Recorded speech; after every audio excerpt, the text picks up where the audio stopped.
Okay, so this is an overview of how to use the dramatic monologue, The Bishop Orders His Tomb at St. Praxed Church by Robert Browning, for a related text for Module C, particularly focusing on the elective representing people and politics. So best to have the notes in front of you while we go through it. There are quite a few notes also at the bottom, and we'll go through those as an overview, but a lot of it is already there. So just to give a basic idea of how this links. So in this poem, you have a religious leader who is on his deathbed, and he seems to be far more interested in how he will be entombed and remembered after remembered physically speaking through his tomb, not necessarily through his actions, after he's dead, as opposed to, seeking salvation or, atoning his sins or some other thing that we'd usually think that very least a religious leader or figure would be doing on their deathbed. So what you want to look at is how the hypocrisy of these particular political figures, and we use political and religious figures synonymously because of the fact that particularly during the Renaissance period, which is when this was set, as well as when actually Robert Browning wrote this poem, which was in the Victorian period, the church and the state were very much interlinked. So when we're thinking about religious leaders, we're also very much looking at them as political figures in society as well. Okay, which is obviously where the link comes between representing people and politics. So essentially, as an ideal, or what they're supposed to be like, these religious or political figures, are someone to be renowned or respected, looked up to as a representation of what is going to be moral in society. Something for people to aspire towards. However, when we see what's really going on, and Robert Browning is in fact very much making a commentary on the political or religious or the corruption of these religious figures during the Renaissance period. So what we sort of see when we actually look at this particular individual is someone who is actually just completely obsessed with materialism. He's got sons that he's not supposed to have because as a Catholic leader, he wasn't supposed to actually be engaging in any sort of sexual activity, yet he's got a number of sons, and he refers to their mother who's now once dead, but it all slips out because he's very proud of the fact that old Gandalf envied how fair she was. So at his deathbed you see this really authentic view of what's really going on with this particular leader. He's sort of a bit delirious, it's a little bit rambling at times, so you do get this sort of free verse sort of writing, which gives a sense that he's on his deathbed, and he's not altogether there. Okay, so you might find it a little bit confusing at times because he does jump a bit back and forth between topics. So don't be put off by that. It's just because of the fact that he's sort of rambling at his death. But it is that point where in fact you sort of feel like he's not censoring anything. He would have known usually that he's not going to be referring to having sons, which is probably why he calls them nephews, and then he says sons mine. Oh God, I know not. So it's like he's always called them nephews. It kind of implies that we called them nephews, but now he's like, oh no, wait, they're my sons. Oh no, wait, So you can kind of see that he's sort of losing that ability to actually censor himself and to lie, obviously, about what's really going on. And he's really honest here because he's on his deathbed, and it's really important to him that he get memorialized properly so all the truth comes out, basically. All right, cool. So that kind of gives you an overview in relation to the fact that it is really looking at the corruption within the Catholic Church and Browning's view towards it. So he's very satirical in his representation of the bishop. Okay, so and a satire that technique is it's a tool that's obviously quite humorous and entertaining, but the purpose of it is to actually make a political commentary on something, or to make it, like if a comedian is going to be, mocking or satirizing a particular issue, it's usually because they don't agree with it or they have some particular view about it. Okay, so we can clearly come to the conclusion here that Browning has a very critical view of the church and the bishop's abuse of power, given by the fact that he's satirizing him this way and making fun of him, essentially.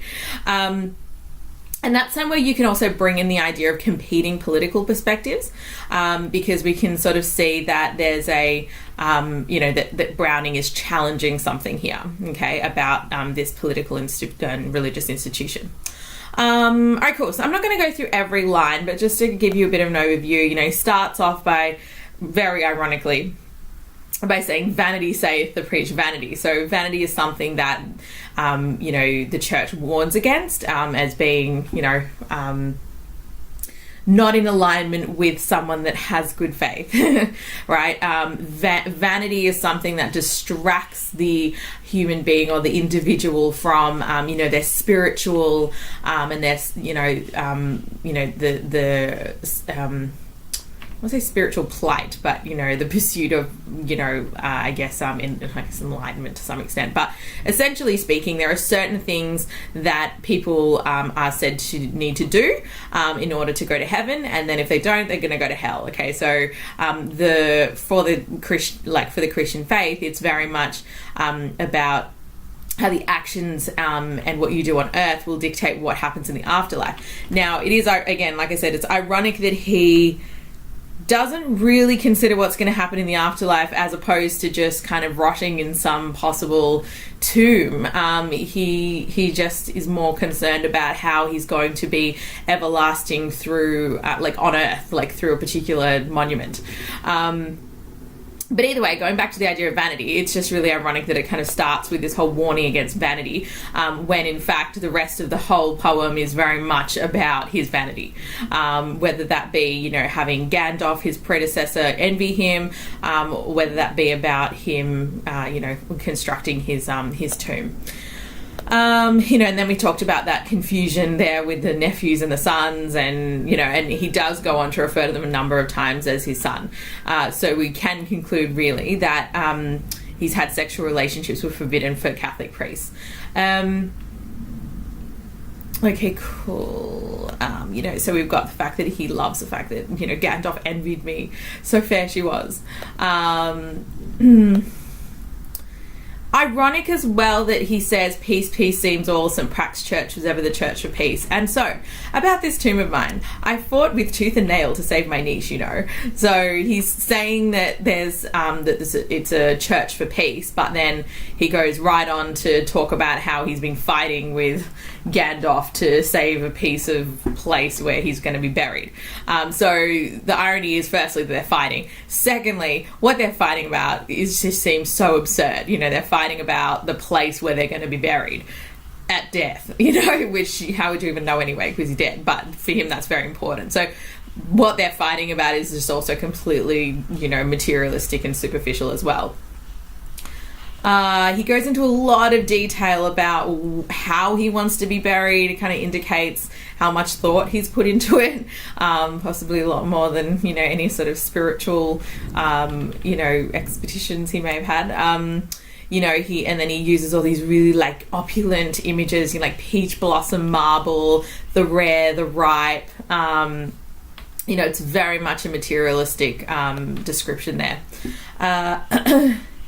Again, and he wants to have that so that old Gandalf with his paltry ironstone put me where I may look at him. So he wants his to be better than Gandalf's. Okay, more metaphorical descriptions, comparing the tomb to a peach, rosy, flawless, how I earn the prize. Well, that's a little bit ironic too, given we don't even see anything that he's done in a religious or benevolent capacity. Especially, it kind of also then in the next line implies that he actually stole that that stone from the church, which is also just completely hilarious. Okay, so then he starts giving instructions to his son to go and dig up this stone that he's taken, and use it as part of his tomb. Okay, so he's talking about it being a lump of lazuli.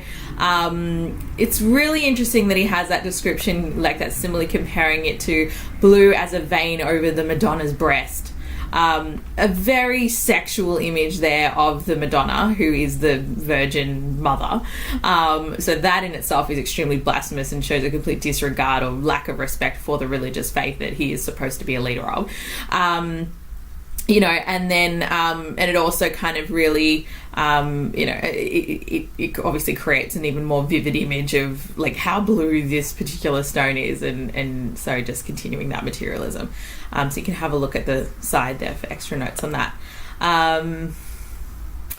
Right, and then he starts kind of dangling the the inheritance of the sons, with them actually carrying this action out. So he's like, I'm going to give you these villas if you go and, build this tomb for me. So that in itself is ironic because, the bishops and the religious leaders were supposed to be living in poverty, yet here's all these, worldly possessions that he owns that he's going to, give away to his sons as long as they memorialize him properly.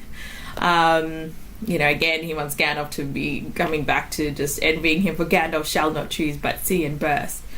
Again, completely absurd given he's dead. And then he starts going into this sort of philosophical thing. Man go to the grave, and where is he? So that's really, again, ironic, just given that as a devout Catholic, it should just be obvious that he's going to be going to an afterlife, like either a heaven or a hell. But for him, he's kind of asking that question, but he gets really distracted by that very quickly. He's like, oh wait, did I say basalt for my slab sons? Black, 'twas ever black, antique black. So he kind of starts in this whole consideration of what death is, and then he goes right back to, oh, and my tomb again. Right, there's some pagan allusions there, which is a little bit interesting given that he's Catholic. Then he starts suspecting that his sons might actually betray him.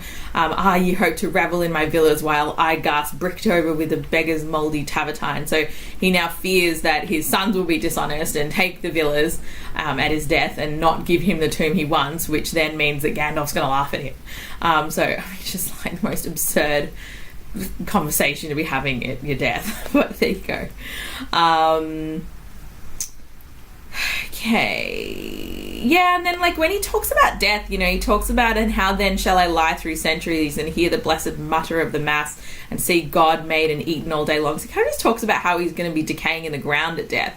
There's no mention whatsoever of whether, going to an afterlife, which again is very odd given his religious faith. So it really does start implying that he just lacks religious conviction. Instead, he wants to make himself comfortable at death, because he feels like that's where he's going to be, rather than going anywhere like everlasting, so to speak. So he wants to make sure that he's not kind of stuck in some crappy tomb where he's going to have to taste good, strong, thick, stupefying incense smoke, and just be eaten all day long. Okay, so anyway, that's all again quite ironic.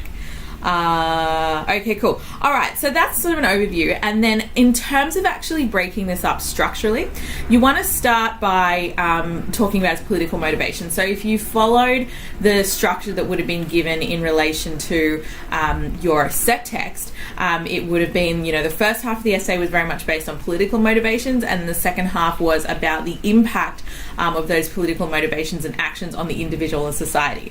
Okay, so when you're looking at the motivations here and you do that split, what you want to consider is that in his poem, Robert Browning satirizes the political motivations of religious figures during the Victorian age. And actually, he writes during the Victorian age about the Renaissance, so actually it might be a little bit more accurate to say during the Renaissance, because I'm literally changing this as we speak, so you'll only see during the Renaissance.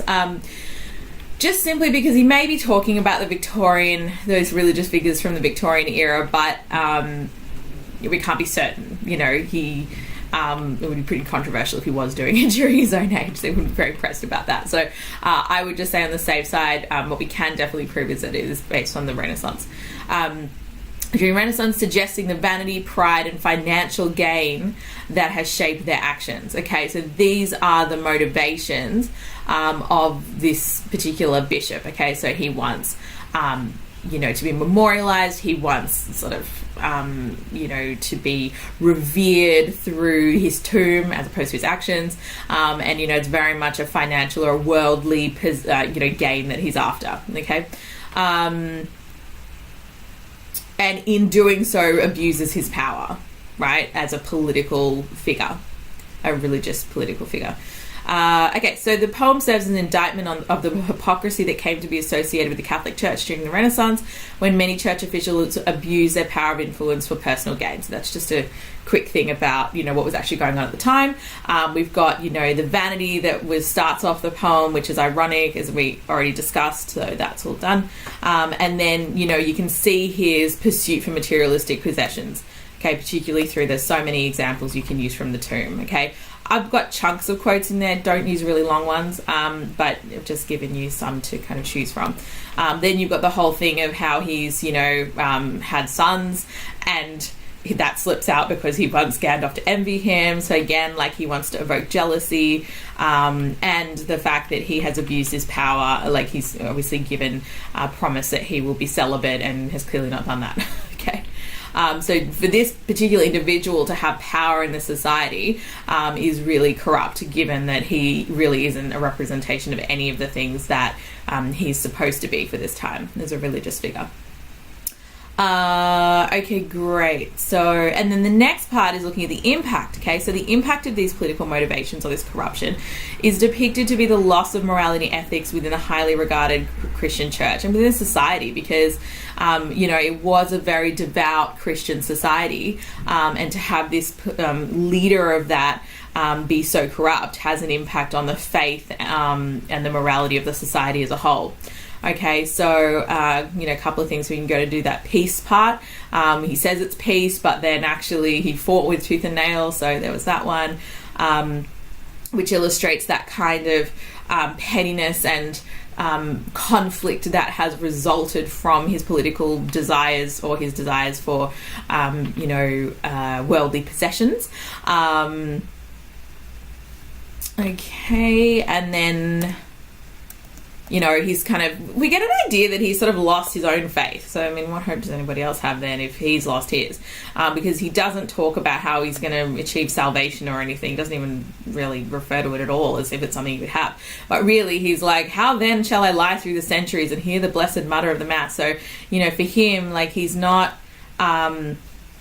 his considerations of death are very worldly. He considers how he will simply decay in the ground, eaten, and taste good, strong, thick, stupefying smoke. Doesn't sound very pleasant.